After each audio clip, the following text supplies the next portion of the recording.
Evolutionary biology. होता क्या है evolutionary biology? History of life forms जो अर्थ पे हैं उनकी स्टडी को बोला जाता है इवोल्यूशनरी बायोलॉजी।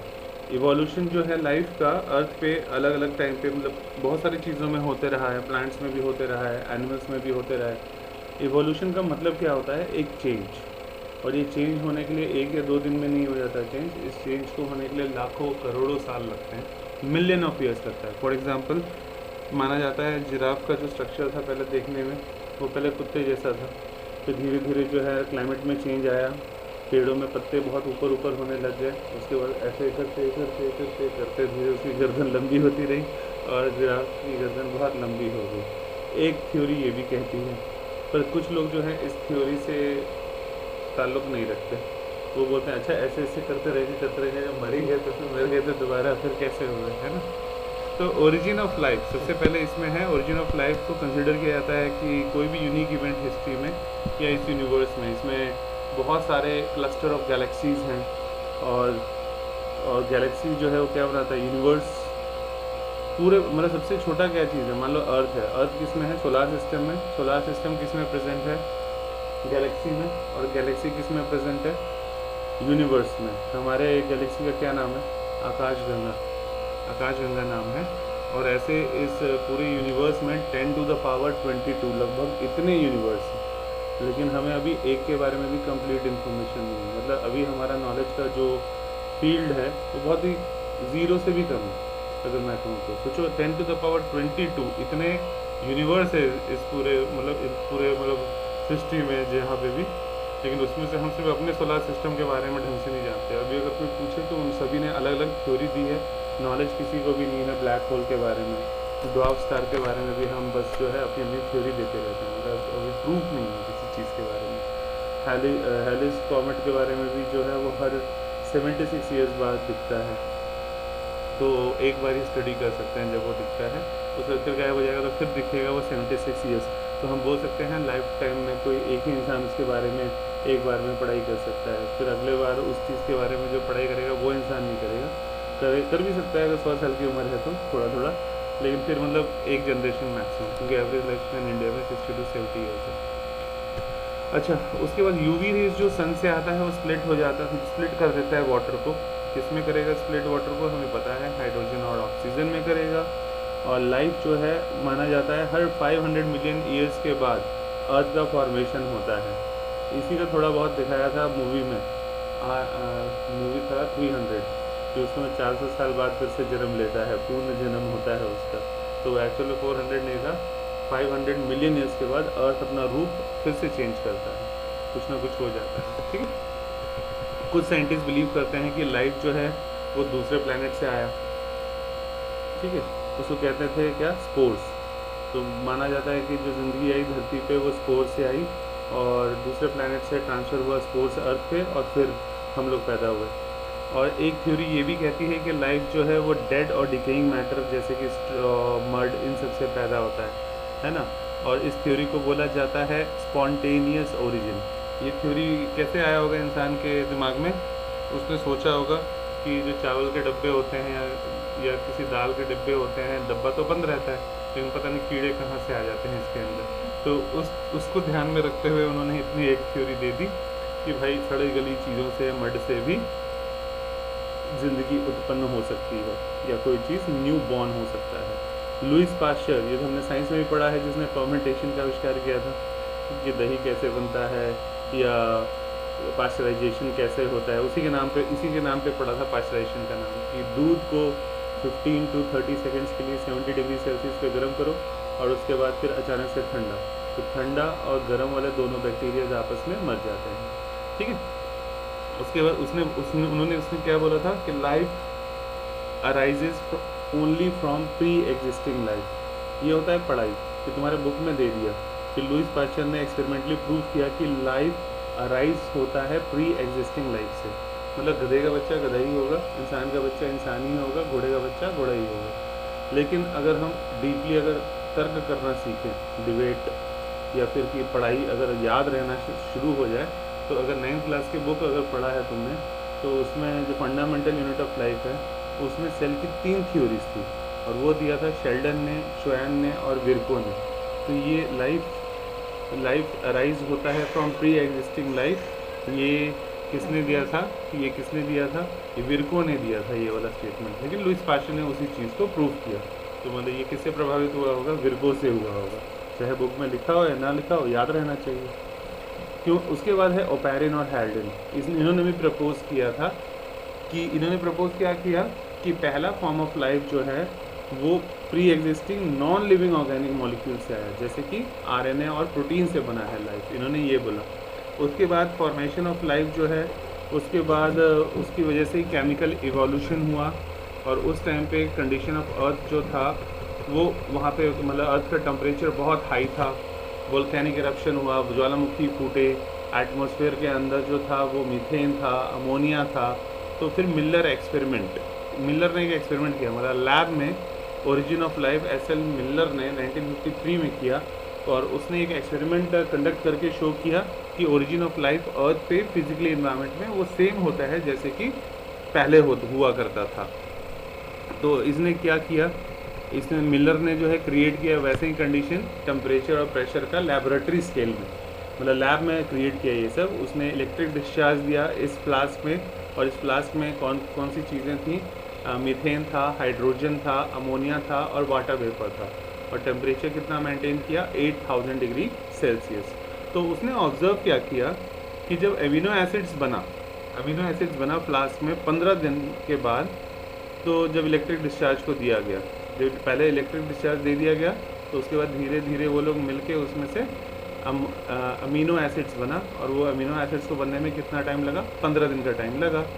इसी तरह एक्सपेरिमेंट जो है दूसरे साइंटिस्ट ने भी परफॉर्म किया, और उन्होंने शुगर बनाया, नाइट्रोजन बेसिस बनाया, पिगमेंट बनाया, फैट बनाया, और सभी में दिन अलग अलग लगे होंगे।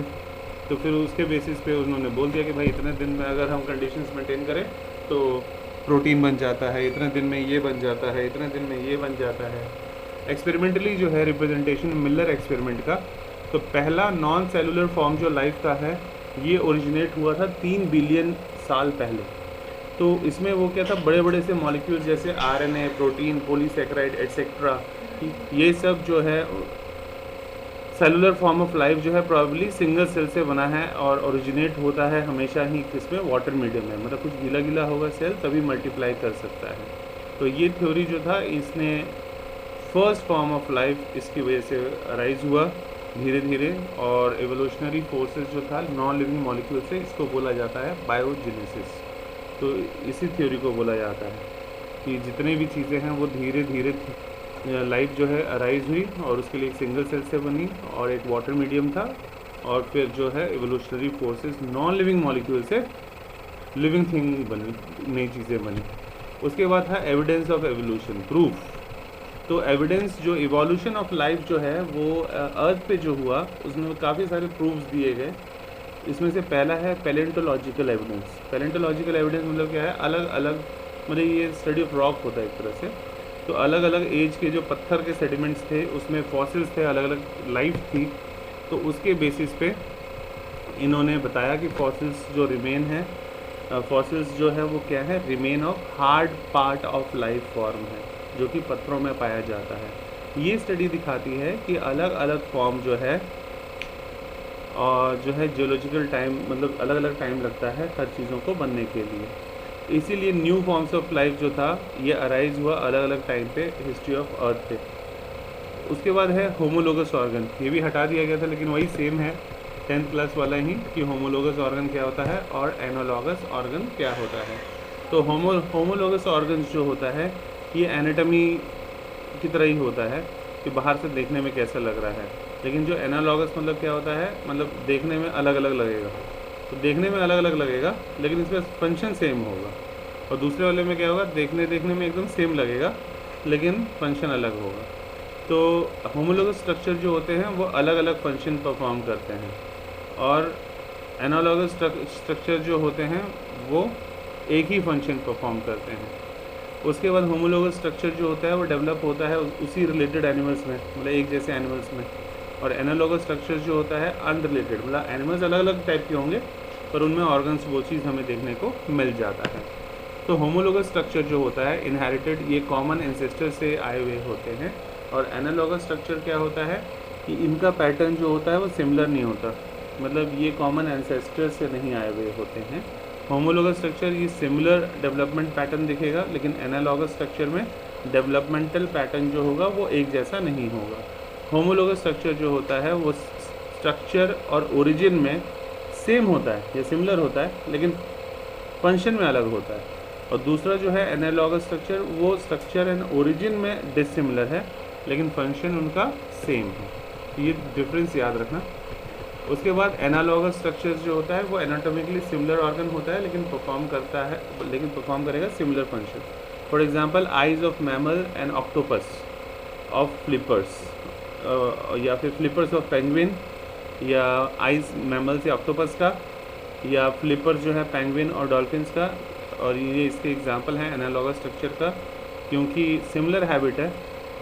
और इसकी वजह से क्या होता है कि सिमिलर एडेप्टिव फीचर्स की वजह से अलग अलग ग्रुप्स ऑफ ऑर्गेनिजम्स में ऐसा जो चेंजेस हुआ उसको कहा जाता है कन्वर्जेंट इवोल्यूशन। कन्वर्जेंट इवोल्यूशन के नाम से जाना जाता है इस तरह के चेंजेस को। और बायोकेमिकल एविडेंस कैसे हमें पता लगता है कि जैसे प्रोटीन और जीन्स जो होता है जो कि परफॉर्म कर रहे हैं जो फंक्शन है डाइवर्स अलग अलग तरह के ऑर्गेनिजम्स में, वो हमें हिंट देते हैं कॉमन एंसेस्टर्स के बारे में। ये बायोकेमिकल सिमिलैरिटीज़ जो हैं, ये पॉइंट, ये सेम शेयर्ड एंसेस्टर, जैसे कि स्ट्रक्चरल सिमिलैरिटी प्रेजेंट होता है अलग अलग ऑर्गेनिजम्स में। ये दोनों चीज़ें पूछ ली जाती हैं। डाइवर्जेंट इवोल्यूशन से आप क्या समझते हो और कन्वर्जेंट इवोल्यूशन से आप क्या समझते हो। तो डाइवर्जेंट मतलब क्या होता है, वो हमने लेंस का पढ़ाई था। डाइवर्ज मतलब दूर दूर, कन्वर्ज मतलब एक ही फोकस में आ जाता था वैसा। तो डाइवर्जेंट क्या होता है, डेवलपमेंट होता है अलग अलग फंक्शनल स्ट्रक्चर का एक कॉमन एंसेस्टर से, उसको कहा जाता है डाइवर्जेंट इवोल्यूशन। और कन्वर्जेंट क्या होता है, इसमें डेवलपमेंट होता है सिमिलर एडेप्टिव फंक्शनल स्ट्रक्चर का जो कि अनरिलेटेड ग्रुप ऑफ ऑर्गेनिजम्स में प्रेजेंट होता है, इसको बोला जाता है कन्वर्जेंट इवोल्यूशन। एग्जांपल जैसे डाइवर्जेंट इवोल्यूशन के बारे में अगर हम बात करें तो होमोलोगस ऑर्गन्स क्या शो करता है, डाइवर्जेंट इवोल्यूशन शो करता है, जबकि एनालोगस ऑर्गन जो है वो शो करता है कन्वर्जेंट इवोल्यूशन। उसके बाद डाइवर्जेंट इवोल्यूशन एग्जांपल है इसमें डार्विन फिंचेस, ऑस्ट्रेलियन मार्सुपियल्स और लोकोमोशन इन मैमल्स। उसके बाद कन्वर्जेंट इवोल्यूशन में एग्जांपल है बेटा ऑस्ट्रेलियन मार्सुपियल्स और प्लेसेंटल, है ना, प्लेसेंटल मैमल्स। अलग अलग इक्वेटिक वर्टिब्रेट और विंग्स जो होते हैं इंसेक्ट्स के, बर्ड्स के और बैट के। उसके बाद बात करते हैं इवोल्यूशन बाय नेचुरल सिलेक्शन। ये नेचुरल सिलेक्शन का थ्योरी किसने दिया था, डार्विन ने, डार्विन ने दिया था। अब है इंडस्ट्रियल मेलानिज्म। एक केस जो था नेचुरल सिलेक्शन का इंग्लैंड में देखने को मिला 1850 में। तो उस टाइम में औद्योगिकीकरण यानी इंडस्ट्रियलाइजेशन से पहले पेपर्ड मोथ जो थे, बिस्टिन बेटुलेरिया, ये मोथ जो था इसके दो फॉर्म्स थे, एक था ग्रे कलर और दूसरा था ब्लैक कलर। ब्लैक कलर को बोला जाता था कार्बोनेरिया। तो early part of 19th century में इंडस्ट्रियलाइजेशन से पहले सिर्फ और सिर्फ ग्रे कलर का फॉर्म जो था मोथ्स का वो सिर्फ प्रेजेंट था, और डार्क फॉर्म जो था वो या तो एब्सेंट था या बहुत ही रेयर था देखने में। उसके बाद ग्रे कलर जो मोथ तो था वो ट्रीज और ट्रंक्स में दिख जाता था, कवर्ड होता था लाइचन से, और इसलिए वो एस्केप अपने एनिमी से वो बच जाता था, एनिमीज उसको कुछ नहीं कर पाते थे। लेकिन 1920 में क्या हुआ, जब इंडस्ट्रीज डेवलप हुआ यानी पोस्ट इंडस्ट्रियलाइजेशन, यानी इंडस्ट्रियलाइजेशन के बाद धुआं काफ़ी निकलता होगा। तो धुआं निकलने की वजह से क्या हुआ, जो लाइचेंस था जो सेव कर रहा था उन ग्रे वालों को, उनकी डेथ हो गई। अब लाइचेंस मर गए ट्री ट्रंक पे, तो अब वो क्या है, ट्री का जो ट्रंक था वो डार्क दिखना शुरू हो गया, क्योंकि वो जो इंडस्ट्रियल शूट या जो धुआं था वो प्लांट के ऊपर डिपॉजिट होना शुरू हो गए थे। ठीक है, वो डिपॉजिट होना शुरू हो गए। तो बर्ड्स अब जो थे अब वो स्पॉट कर पाते थे, वो मोथ उनको दिख जाता था और उनको खाना शुरू कर दिया उन्होंने। तो जो ग्रे कलर मोथ जो थे तो वो सबसे ज़्यादा थे ना उस टाइम पे, तो अब बर्ड्स ने खाना शुरू कर दिया तो अब वो कम हो जाएंगे। और डार्क कलर मोथ जो था वो बच जाते थे बर्ड से, क्योंकि पेड़ भी डार्क, वो डार्क मोथ भी डार्क, तो बर्ड्स को वो देखने में दिखेंगे नहीं ढंग से, तो वो आके ग्रे ग्रे वाले को खाते जाते थे। तो फिर बाद में क्या हुआ, ग्रे वाले का नंबर कम हो गया और डार्क वाले का बढ़ गया। ठीक है, उसके बाद अब कोल को रिप्लेस कर दिया गया था इंडस्ट्रीज़ और ऑयल से, और इलेक्ट्रिसिटी यूज़ किया जाता था। तो इसकी वजह से जो है बड़ा इससे शूट प्रोडक्शन, मतलब धुएं का प्रोडक्शन अब कम हो गया। अब उल्टा होगा, जब ये सब यूज़ होने लग गया कोयले की जगह पे इलेक्ट्रिसिटी यूज़ होना शुरू हो गया, तो अब धुआं कम हो गया। तो कोल जब रिप्लेस किया गया तो जिसके वजह से ultimately less deposition of suit जो था वो ट्री का ट्रंक पे वो जमना शुरू हो गया। मतलब अब धुआं उतना नहीं जम रहा था, अब धुआं नहीं जमेगा तो ये ट्रीज ट्रंक्स जो थे अब अगेन फिर से ग्रीन कलर हो गए। अब ग्रे वाला कलर हो गया तो अब ग्रे वाला सेव हो जाएगा मोथ जो था। अब जो डार्क कलर वाला है तो अब कोई भी आएगा बर्ड तो उसके निशाने पे कौन सा रहेगा, डार्क वाला रहेगा, तो फिर उस पर अटैक करना शुरू कर देंगे। तो ग्रे कलर्ड मोथ जो था वो फिर से नंबर में बढ़ गए। ये एग्जांपल है, क्लियरली दिखाता है सिलेक्शन, नेचुरल सिलेक्शन होता क्या है कि जो ज़्यादा दिखेगा उस पर अटैक ज़्यादा होगा और उसका नंबर कम हो जाएगा। इसी तरह से एक और एग्जांपल दिया जाता है रेड बीटल और ग्रीन बीटल। कौवा आता था तो रेड बीटल ज़्यादा था, खाते रहा खाते रहा खाते रहा, फिर एक टाइम ऐसा आया कि नंबर ऑफ रेड बीटल कम हो गया और ग्रीन बीटल बढ़ गया। अब अगर कौवा आएगा भी तो और आँख बंद करके भी चोंच मारेगा तो ग्रीन बीटल आएगा चोंच में, फिर धीरे धीरे ग्रीन बीटल कम होते रहेगा। तो वो कम होता रहेगा तो तब तक उसका रिप्रोडक्शन होते रहेगा, तो रेड वाला बीटल का नंबर बढ़ जाता था। ठीक है, तो ये वाला इसमें यही समझाया हुआ। उसके बाद है एवोल्यूशन बाय एंथ्रोपोजेनिक एक्शन। एक सब्जेक्ट भी है यूनिवर्सिटी में, एंथ्रोपोलॉजी। तो इवोल्यूशन बाय एंथ्रोपोजेनिक मतलब होता है resistance of mosquito to pesticide. इसमें डीडीटी का उदाहरण दिया जाता है। डीडीटी मतलब क्या होता है, डाइफिनाइल ट्राइक्लोरोइथेन। डाइक्लोरो मतलब डाइक्लोरो डाइफिनिल है, मतलब दो बेंजीन का रिंग आपस में चिपका हुआ है। डाइक्लोरो मतलब दो क्लोरीन भी है उसमें, डाइक्लोरो डाइफिनाइल हो गया। ट्राइक्लोरो इथेन, और इथेन वाला उसके साथ CL भी जुड़ा हुआ है, उसका स्ट्रक्चर देखोगे तो डीडीटी जब इंट्रोड्यूस हुआ मस्क्यूटो को कंट्रोल करने के लिए, तो स्टार्टिंग में तो वो मारते रहा इनसे मस्क्यूटो को, लेकिन बाद में क्या है, मस्क्यूटो ने अपना उसके प्रति रेसिस्टेंस पावर पैदा हो गया। तो उसके बाद जितना भी डीडीटी यूज़ कर लें वो मरते ही नहीं थे। और उसके बाद फिर क्या हुआ, उनकी पॉपुलेशन फिर से बढ़नी शुरू हो गई।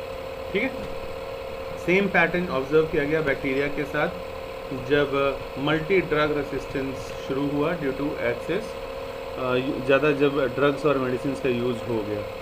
और ये हम इंसानों में भी देखने को मिलना शुरू हो चुका है। कैसे, अब जितने भी इंसान थे बीमार हुए कभी भी, सर्दी खांसी बुखार, तो जाके कमांड हॉस्पिटल में लाइन में तो खड़े नहीं होते, बोलते हैं यार अगल बगल से ले लो, सर्दी खांसी जुकाम ही तो है, ले लेते हैं।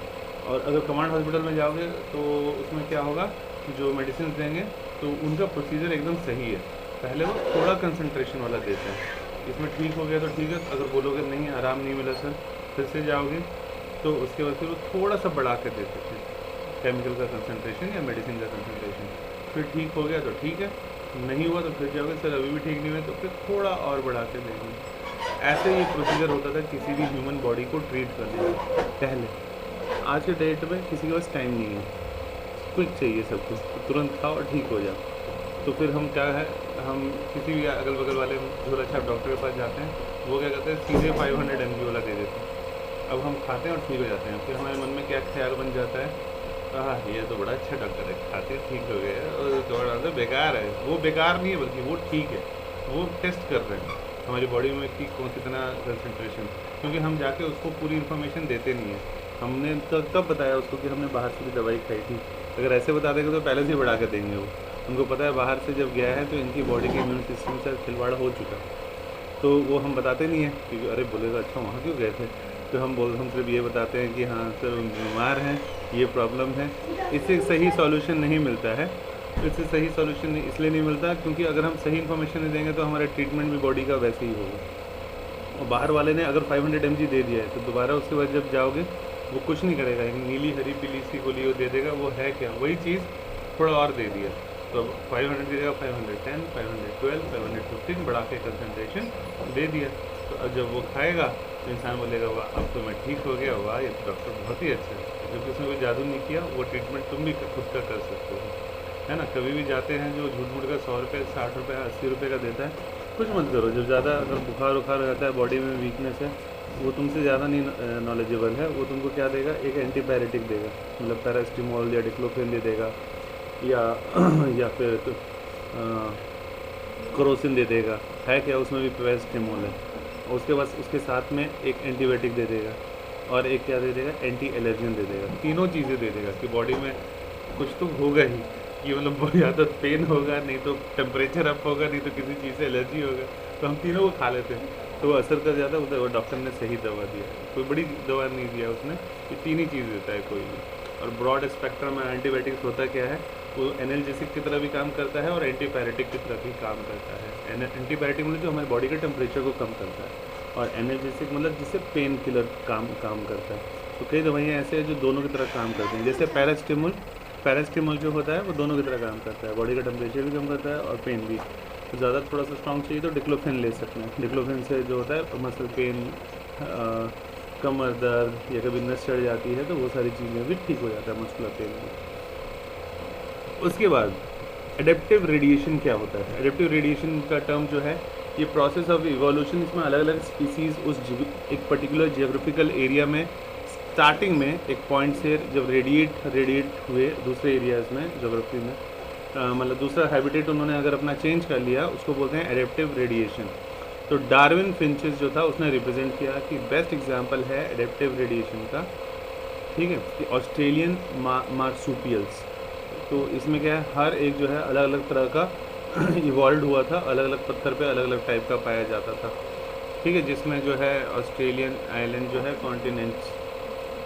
तो जब more than adaptive radiations appeared होता था एक आइसोलेटेड जोग्राफिकल एरिया में, तो हम ऐसे कन्वर्जेंट इवोल्यूशन कहा जाता था। एग्जाम्पल प्लेसेंटल मैमल्स और ऑस्ट्रेलियन मार्सुपियल्स, ये दोनों एग्जाम्पल है इसके।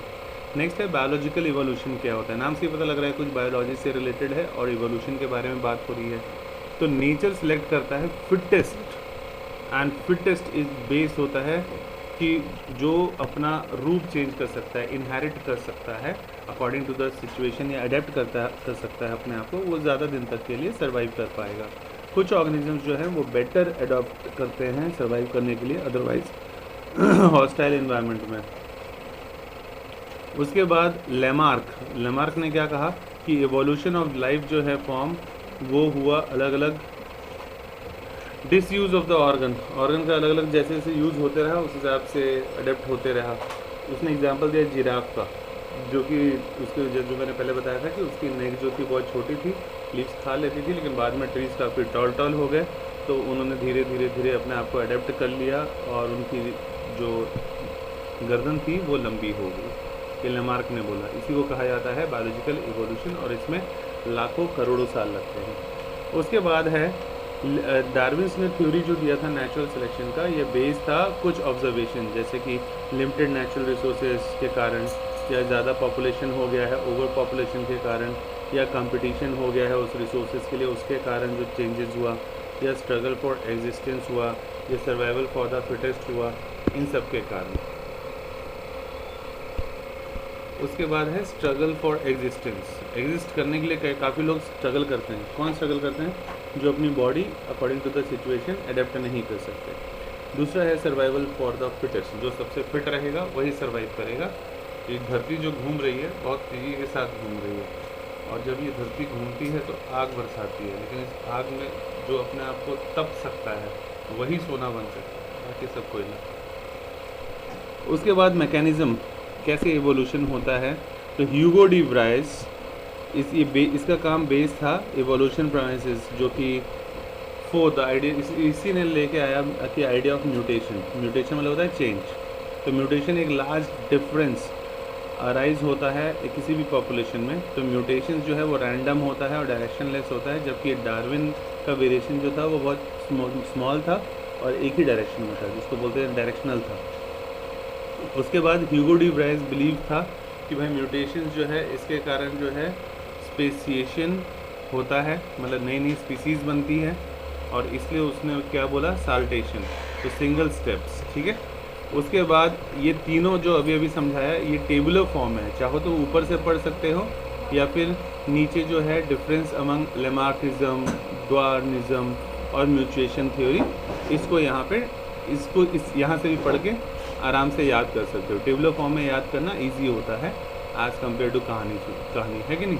तो अभी जो पढ़ा है वही ऊपर वही नीचे टेबुलर फॉर्म में सारा चीज़ दिया हुआ है, कंटिन्यूस वेरिएशंस, नेचुरल सिलेक्शंस, तीनों में, और तीनों को कंपेयर किया हुआ है। इन तीनों को भी, ये टेबल सबसे इम्पॉर्टेंट है। उसके बाद हार्डी, तो वेन्सबर्ग प्रिंसिपल जो था, हार्डी वेन्सबर्ग प्रिंसिपल क्या था कि किसी भी गिवन पॉपुलेशन में फ्रीक्वेंसी ऑफ अकरेंस एलिल्स का और जीन्स का, उसको हम फाइंड आउट कर सकते हैं, और ये फ्रीक्वेंसियाँ आपस में क्या है, फिक्स रहती हैं और इवन सेम रहती है हर जनरेशन में। मतलब कहने का फादर का हमारा जो जीन्स है वही जो है नेक्स्ट जनरेशन उनके बच्चों में रहेगा, फिर वही वाला जीन्स का सीक्वेंस उनके बच्चों में रहेगा। ये फैक्ट रिप्रेजेंट करता था कौन, हार्डी वेनबर्ग प्रिंसिपल। इसने एल्जेब्रिक इक्वेशंस के थ्रू समझाया था, वही बचपन वाला इक्वेशन, p + q का whole square is equal to क्या होता है, p² + 2pq + q², जहाँ उसने बोला कि p और q जो है वो फ्रीक्वेंसी ऑफ एलिल है a का, और एलिल छोटा वाला a का पॉपुलेशन में। तो फ्रीक्वेंसी ऑफ बड़ा ए इंडिविजुअल का पॉपुलेशन में वो सिंपली p2 लिख दिया जाता है। इसका मतलब होता है, दूसरे तरीके से भी लिखा जा सकता है। तो प्रोबेबिलिटी कि एक एलिल ए बड़ा वाला ए जिसकी फ्रीक्वेंसी है p, वो अपीयर होगा दोनों ही क्रोमोसोम्स जो होता है हमारा डैप्लॉइड इंडिविजुअल का, सिंपली प्रोडक्ट होता है प्रोबेबिलिटी का, यानी p2 या p², ठीक है। इसी तरह छोटा a इंटू छोटा a को क्या लिख सकते हैं, q², ठीक है।